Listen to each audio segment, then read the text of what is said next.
នៅក្នុងវីដេអូនេះខ្ញុំនឹងនិយាយអំពីដំណើរការសម្រាប់អាជីវកម្មហាង Massage Spa អញ្ចឹងជាដំបូងយើងចូលទៅក្នុង system ទាំងអស់គ្នាដោយយើងប្រើប្រាស់តាក់ទងជាមួយនឹង username ក៏ដូចជា password ដើម្បីធ្វើការ login ចូលខ្ញុំសូម login ចូលទៅក្នុង system តែម្ដងអញ្ចឹងនៅពេលដែលយើងចូលមកគឺទាំងដំបូងតាក់ទងជាមួយនឹង dashboard ដែលបង្ហាញនៅព័ត៌មានខ្លីៗមួយចំនួនដូចជា total នៃការលក់របស់យើងទៅឲ្យអតិថិជនរបស់យើងកន្លែងនេះតាក់ទងជាមួយនឹង customer total នៃ customer របស់យើងហ្នឹងបន្តមកទៀតតាក់ទងជាមួយនឹងចំណុចកន្លែងនេះគឺជាចំនួននៃសេវាកម្មរបស់យើងដែលផ្ដល់ទៅឲ្យអតិថិជនរបស់យើងដែលមាន add នៅក្នុង system របស់យើងហ្នឹងហើយខាងក្រោមនេះជា shortcut មួយចំនួនដែលចូលទៅដល់កន្លែងលក់បើសិនជាយើងមានផលិតផលមួយចំនួនដែរយើងអាចធ្វើការ receive stock បានក៏ដូចជា report នៅក្នុងការមើលប្រចាំថ្ងៃសម្រាប់សេវាកម្មណាខ្លះដែលអតិថិជនមកជាវច្រើនជាងគេហើយតាក់ទងជាមួយនឹងការលក់របស់យើងប្រចាំថ្ងៃអញ្ចឹងទៅហើយខាងក្រោមនេះគឺជា sales information តាក់ទងទៅនឹងការលក់របស់យើងដែរទៅតាមខែឬក៏តាមសប្តាហ៍អញ្ចឹងដើម្បីទទួលបាននៅព័ត៌មានទាំងអស់នេះជាដំបូងនៅក្នុងការចាប់ផ្ដើមប្រើប្រាស់ system គឺយើងត្រូវចូលទៅកន្លែង item ដើម្បីធ្វើការ add តាក់ទងជាមួយនឹងសេវាកម្មរបស់យើងដែលតាក់ទងជាមួយនឹង spa ឬក៏ massage ហ្នឹងចូលទៅក្នុង system របស់យើងជាមុនសិនអញ្ចឹងយើងចូលមកកន្លែង item នេះមកដើម្បីធ្វើការ add តាក់ទងជាមួយនឹងសេវាកម្មរបស់យើងដាក់ចូលទៅក្នុង system របស់យើងអញ្ចឹងបន្តមកទៀតដើម្បីធ្វើការ add យើងចូលមកកន្លែង item ហ្នឹងមកបន្តមកទៀតយើងធ្វើការចុចទៅលើ new item នេះដើម្បីធ្វើការ add ចូលយើងចុចនៅកន្លែងហ្នឹងមកអញ្ចឹងនៅកន្លែងនេះខ្ញុំសូមឧទាហរណ៍មួយតាក់ទងជាមួយនឹងការ massage ដែលជាប្រភេទប្រេងអញ្ចឹងទៅឬក៏ spa អញ្ចឹងទៅអញ្ចឹងខ្ញុំសូមឧទាហរណ៍ទៅលើសេវាកម្មមួយគឺ spa អញ្ចឹងទៅដែលនៅក្នុងនឹងដែរអ្វីដែលយើង require សម្រាប់ system របស់យើងគឺតាក់ទងទៅលើ item name ក៏ដូចជា category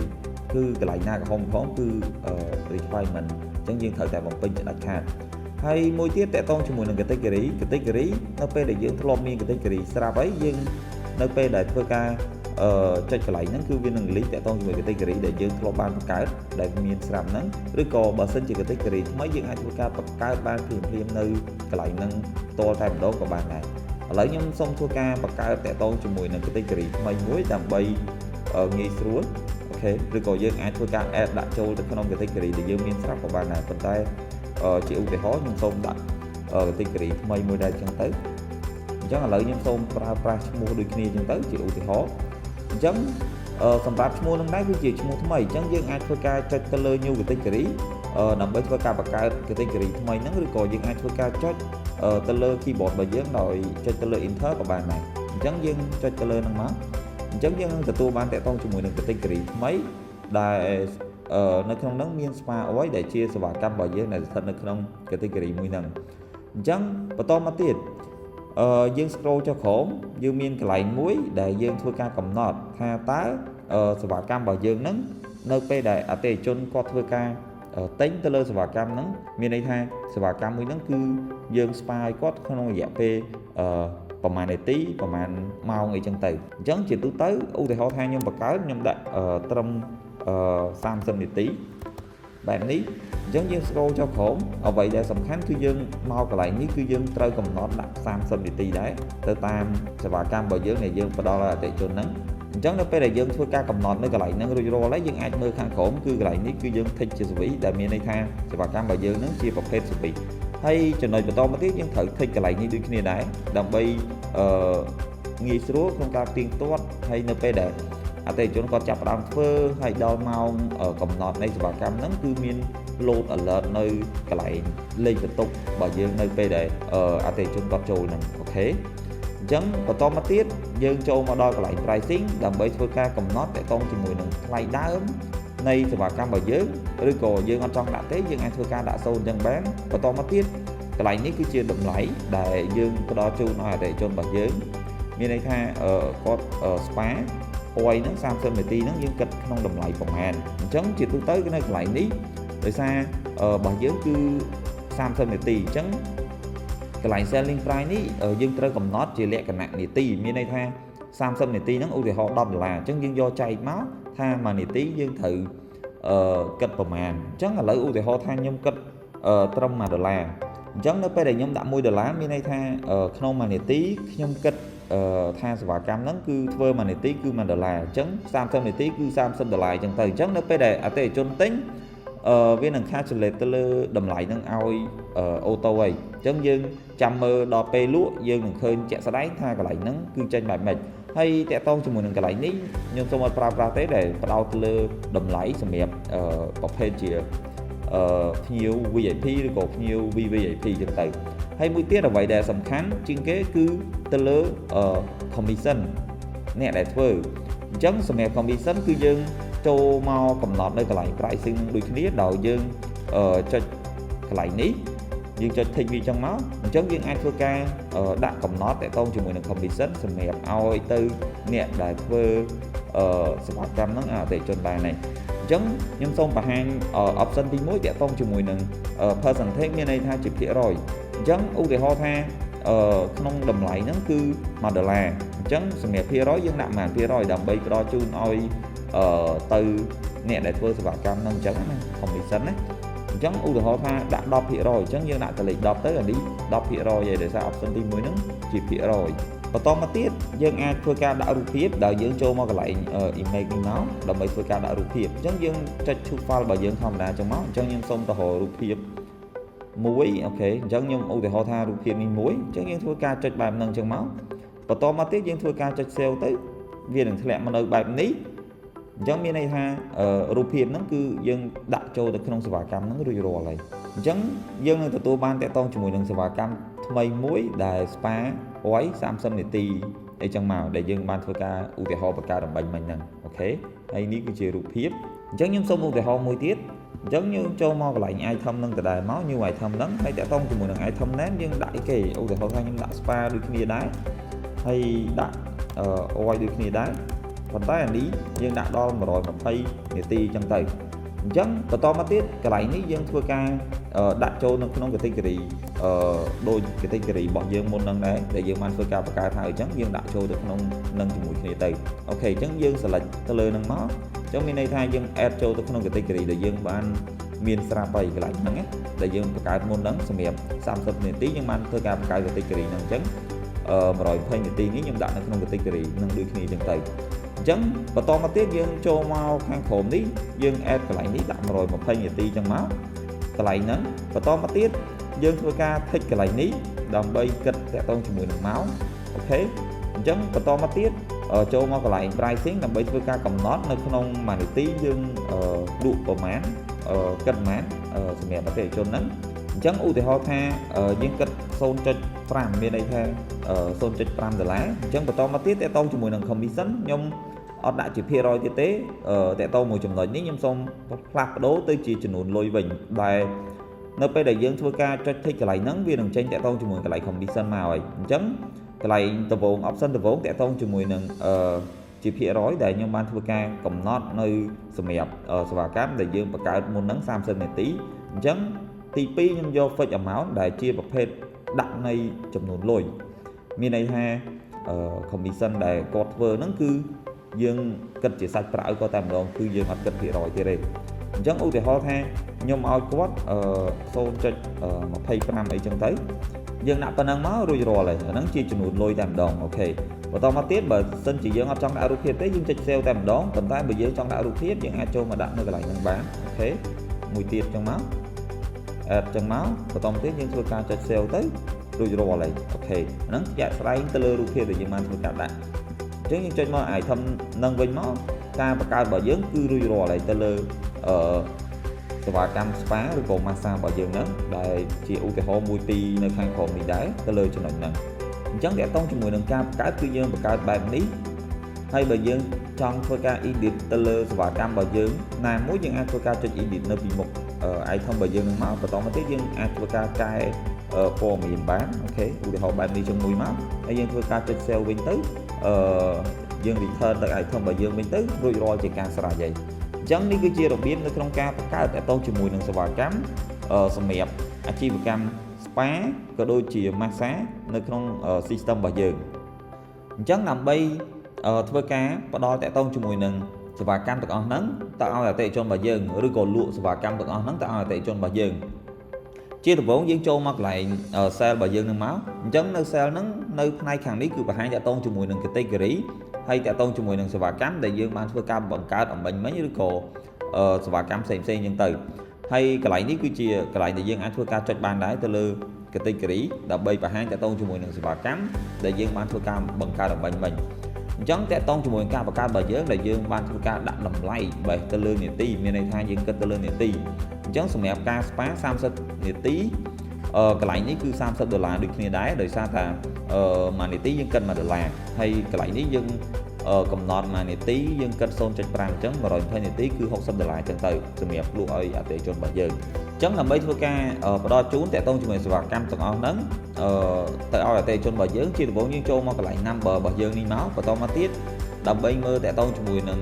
លេខបន្ទប់ថាបន្ទប់ណាតនេបន្ទប់ណារវល់អញ្ចឹងក្រហមនេះមានន័យថាបន្ទប់ដែលកំពុងរវល់ហើយអញ្ចឹងបន្ទប់ផ្សេងៗដែលមានពណ៌បៃតងមិនតនេអញ្ចឹងឧទាហរណ៍ថាបន្ទប់លេខ4យើងចុចបន្ទប់លេខ4អញ្ចឹងមកបន្តមកទៀតអតិថិជនរបស់យើងគាត់មកទទួលសេវាកម្មតាក់ទងជាមួយនឹង spa 30នាទីយើងចុច spa 30នាទីអញ្ចឹងមកបន្តមកទៀតយើងអាចដាក់ឈ្មោះរបស់គាត់បើសិនជាមានស្រាប់យើងអាចធ្វើការ search បែបនេះបានបើសិនជាថ្មីយើងអាចធ្វើការបង្កើតដោយចុចនៅកន្លែងនេះអញ្ចឹងទៅក៏បានដែរអូខេអញ្ចឹងខ្ញុំសូមជ្រើសរើសយកឈ្មោះរបស់គាត់មួយអញ្ចឹងមកអញ្ចឹងបន្តមកទៀតតាក់ទងជាមួយនឹងអ្នកដែលធ្វើទៅលើសេវាកម្មរបស់គាត់ហ្នឹងដែលយើងកំណត់តាក់ទងជាមួយនឹង commission ជូនគាត់ហ្នឹងគឺនៅកន្លែងនេះអញ្ចឹងអ្នកណាដែលធ្វើសេវាកម្មឲ្យគាត់យើងអាចធ្វើការចុចនៅកន្លែងហ្នឹងទៅដើម្បី select ឈ្មោះរបស់គាត់អញ្ចឹងខ្ញុំឧទាហរណ៍ថាឈ្មោះកញ្ញានេះដែលធ្វើសេវាកម្មឲ្យគាត់អញ្ចឹងយើងចុចចឹងមួយមករួចរាល់ហើយបន្តមកទៀតយើងធ្វើការចុច save នៅកន្លែងនេះទៅបានហើយយើងអាចធ្វើការsell ទុកហើយអញ្ចឹងនៅពេលដែលគាត់ធ្វើសេវាកម្មរួចរាល់នៅពេលគាត់គិតលុយចាំយើងចូលទៅ complete តាក់ទងជាមួយនឹងបងរបស់គាត់ហ្នឹងអញ្ចឹងនៅពេលដែលអតិថិជនមកផ្សេងទៀតយើងអាចធ្វើការចុចទៅលើ number ហ្នឹងទៀតមកបន្តមកទៀតយើងមើលទៅថាកន្ទប់ណាដែលអត់ទាន់មានភ្ញៀវមានអតិថិជនមកធ្វើសេវាកម្មហ្នឹងអញ្ចឹងឧទាហរណ៍ថាបន្ទប់មួយទៀតបន្ទប់នេះតនេអញ្ចឹងយើងចុចលើបន្ទប់ហ្នឹងមួយទៀតមកឧទាហរណ៍បន្តមកទៀតបាទអតិថិជនរបស់យើងគាត់យកតាក់ទងជាមួយនឹង spa 120នាទីហ្នឹងយើងចុចលើ spa 120នាទីចឹងមកបន្តមកទៀតយើងអាចធ្វើការដាក់ឈ្មោះអតិថិជននៅក្នុងហ្នឹងតែម្ដងក៏បានដែរអញ្ចឹងខ្ញុំឧទាហរណ៍ថាឈ្មោះរបស់គាត់មួយចឹងមកបន្តមកទៀតបើសិនជាយើងសម្គាល់មានលក្ខណៈជាលេខសោយទេយើងអាចធ្វើការ select សម្គាល់បានឧទាហរណ៍ថាលេខ6ដាក់លេខ6ចឹងទៅហើយកន្លែងនេះតាក់ទងជាមួយនឹងឈ្មោះអ្នកដែលធ្វើសេវាកម្មឲ្យគាត់ដូចគ្នាដែរអញ្ចឹងឈ្មោះនេះគាត់កំពុងតែជាប់ធ្វើសេវាកម្មឲ្យអតិថិជនមួយមិញហើយអញ្ចឹងយើងអាចធ្វើការ select អ្នកផ្សេងទៀតដែលឈ្មោះ standard នេះអីចឹងទៅអូខេអញ្ចឹងបន្តមកទៀតយើងធ្វើការចុច save ដូចគ្នាដែរអញ្ចឹងនៅពេលដែលយើងធ្វើការចុច save រួចរាល់ហើយយើងអាចធ្វើការមើលនៅកន្លែងនេះបានហើយជាទូទៅសម្រាប់ការធ្វើទៅលើសេវាកម្មរបស់យើងក៏យើងមានតាក់ទងជាមួយនឹងការ alert នៅពេលដែលបន្ទប់របស់អតិថិជនហ្នឹងជិតដល់ម៉ោងនៃការធ្វើសេវាកម្មរបស់គាត់ហ្នឹងដែលយើងអាចធ្វើការមើលនៅកន្លែងតាមខាងលើនេះនៅពេលដែលជិតដល់ម៉ោងវានឹងបង្ហាញតាក់ទងជាមួយនឹងការ alert សម្រាប់ទៅតាមបន្ទប់មួយហ្នឹងដែលនៅខាងក្រោមនេះក៏បង្ហាញតាក់ទងជាមួយនឹងចំនួននាទីដែលអតិថិជនរបស់យើងគាត់បានធ្វើការចូលទៅធ្វើតាក់ទងមួយសេវាកម្មរបស់គាត់នឹងដែរអញ្ចឹងខ្ញុំសូមបង្ហាញតាក់ទងជាមួយនឹងចំណុចសំខាន់មួយទៀតតាក់ទងជាមួយនឹងការ alert ទៅលើបន្ទប់ណាដែលជិតដល់ម៉ោងឬក៏លើសម៉ោងអញ្ចឹងបច្ចុប្បន្នបន្ទប់ពីរនេះដែលយើងបានធ្វើការឧទាហរណ៍មុនហ្នឹងគឺអត់ដល់ម៉ោងទេហើយក៏អត់ជិតដល់ម៉ោងដែរព្រោះដោយសារនេះលេខបន្ទប់មួយនេះគឺ30នាទីហើយបន្ទប់មួយនេះរហូតដល់120នាទីអញ្ចឹងអត់ដល់ម៉ោងទេអញ្ចឹងហើយយើងក៏អត់មានកន្លែងដែលយើងអាចធ្វើការមើលកន្លែង alert ហ្នឹងដែរអញ្ចឹងខ្ញុំនឹងឧទាហរណ៍មួយទៀតទៅលើសេវាកម្មដែលមានចំនួននាទីតិចដែលយើងអាចធ្វើការមើលទៅលើការ alert ក៏ដូចជាការគិតលុយបន្ថែមទៅលើការលើសនាទីប្រហែលនាទី10 20នាទីអីយើងអាចមានមុខងារសម្រាប់ធ្វើការគិតលុយទៅលើនាទីដែលលើសនឹងបានអញ្ចឹងខ្ញុំសូមឧទាហរណ៍ទៅលើ spa នឹងដដែលបន្តមកទៀតខ្ញុំយកតាក់ទងជាមួយនឹងសេវាកម្មមួយនេះដែលមានចំនួននាទីតិច12នាទីទេដើម្បីឲ្យយើងឆាប់បានឃើញនៅកន្លែង alert នៅពេលដែលជិតដល់ម៉ោងមានមុខងារសម្រាប់ដែលអាចឲ្យម្ចាស់អាជីវកម្មគាត់អាចធ្វើការតើគួរគិតលុយទៅលើនាទីដែលលើសឬក៏យើងអត់ចង់គិតក៏អត់អីដែរតាក់ទងជាមួយចំណុចកន្លែងហ្នឹងប៉ុន្តែយើងមាន option 2ហ្នឹងគឺគិតលុយទៅលើនាទីដែលលើសឬក៏យើងអត់គិតលុយទៅលើនាទីដែលលើសហ្នឹងក៏បានដែរ ចឹងបន្តមកទៀតយើងចូលមកធ្វើការឧទាហរណ៍ដូចមុននឹងដូចគ្នាដែរអញ្ចឹងខ្ញុំឧទាហរណ៍ថាខ្ញុំយកលេខបន្ទប់លេខ5នេះមកបន្តមកទៀតខ្ញុំធ្វើការ add តាក់ទងជាមួយនឹងសេវាកម្ម2នាទីហ្នឹងមកហើយខ្ញុំចុច save ចូលមកអូខេអញ្ចឹងដោយសារនាទីវាតិចអញ្ចឹងវានឹងឆាប់បង្ហាញតាក់ទងជាមួយនឹងការ load alert ឆាប់ដល់ម៉ោងអញ្ចឹងយើងអាចចូលមកកន្លែងលេខបន្ទប់របស់យើងនឹងមកគឺយើងនឹងឃើញតាក់ទងជាមួយនឹងកន្លែងនេះដែលបញ្ជាក់ថាចិត្តដល់ម៉ោងហើយគឺគ្រាន់តែ1នាទីទៀតដល់ម៉ោងទៅលើសេវាកម្ម2នាទីហ្នឹងហើយបន្ទប់មួយហ្នឹងអញ្ចឹងនៅពេលដែលចិត្តដល់ម៉ោងគឺវានឹង load alert បែបនេះអញ្ចឹងនៅពេលដែលហួសម៉ោងក៏វានៅ load alert អញ្ចឹងដែរគ្រាន់តែថាកន្លែងនាទីនេះគឺ load ចេញជាលក្ខណៈថាមានន័យថា over លើសម៉ោងអញ្ចឹងទៅប្រហែលនាទីដល់ម៉ោងអីចឹងទៅអញ្ចឹងកន្លែងហ្នឹងនៅពេលដែលលើសម៉ោងអីយើងអាចធ្វើការមាន option ដែលខ្ញុំបាននិយាយមុនហ្នឹងគឺយើងអាចធ្វើការចង់គិតលុយទៅលើនាទីដែលលើសហ្នឹងឬក៏អត់ចង់គិតលុយទៅលើនាទីដែលលើសហ្នឹងអូខេអញ្ចឹង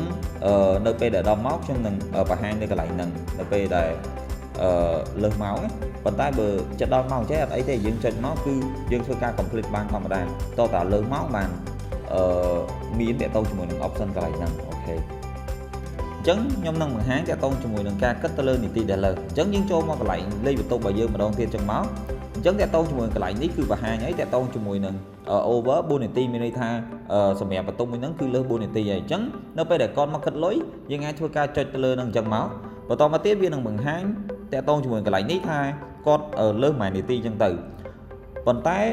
បើយើងចង់ធ្វើការ free ជូនគាត់យើងអាចធ្វើការចុច cancel អញ្ចឹងទៅប៉ុន្តែបើយើងគិតលុយទៅលើចំនួននាទីដែលលើនឹងដែរយើងធ្វើការចុច OK អញ្ចឹងទៅអញ្ចឹងបច្ចុប្បន្នជា default 2នាទីអញ្ចឹងបើគាត់លើស5នាទីទៀតយើងធ្វើការចុច OK មកវានឹងបង្ហាញនៅខាងក្រោមហ្នឹងគឺ over 5នាទីអញ្ចឹងសរុបកន្លែងនេះគឺទាំងអស់7នាទីអញ្ចឹងទៅអូខេអញ្ចឹងបន្តមកទៀតយើងអាចធ្វើការគិតលុយជូនគាត់ធម្មតាយើងអាចធ្វើការចេញ invoice ធម្មតាយើងចុច pay ហ្នឹងមកបន្តមកទៀតបើសិនជាគាត់ឲ្យលុយមកយើងតាមរយៈ cash ធម្មតាយើងយក cash ធម្មតាអញ្ចឹងមកបន្តមកទៀតយើងធ្វើការចុច complete ទៅរួចរាល់ជាការស្រេចហើយនៅក្នុងការចេញជា invoice សម្រាប់អតិថិជនរបស់យើងហើយកន្លែងនេះក៏បង្ហាញតាក់ទងជាមួយនឹងការលើសនៃនីតិរបស់គាត់នឹងដែរអូខេអញ្ចឹងនេះគឺជាការលក់តាក់ទងជាមួយនឹងសេវាកម្មទៅអតិថិជនរបស់យើងដែលលើសនីតិយើងអាចបង្ហាញនៅកន្លែងនេះបានអូខេអញ្ចឹងបើសម្រាប់អតិថិជនផ្សេងទៀតដូចអតិថិជននេះអញ្ចឹងនៅពេលដែលចិត្តដល់នីតិគឺវានឹង load មកអញ្ចឹងហើយអញ្ចឹងដើម្បីអញ្ចឹងបើសិនជាគាត់ចង់គិតលុយគាត់អាចធ្វើការគិតឥឡូវនឹងបានព្រោះដោយសារឥឡូវវាបង្ហាញឲ្យថាចិត្តដល់នីតិរបស់គាត់ព្រោះនៅសល់តែ8 9នាទីទៀតគ្រប់របស់គាត់ដែរហើយអញ្ចឹងបើសិនជាគាត់ហើយគាត់ចង់គិតលុយគាត់អាចធ្វើការគិតបានគឺយើងចុចទៅលើលេខបន្ទប់របស់គាត់ហ្នឹងទៅហើយ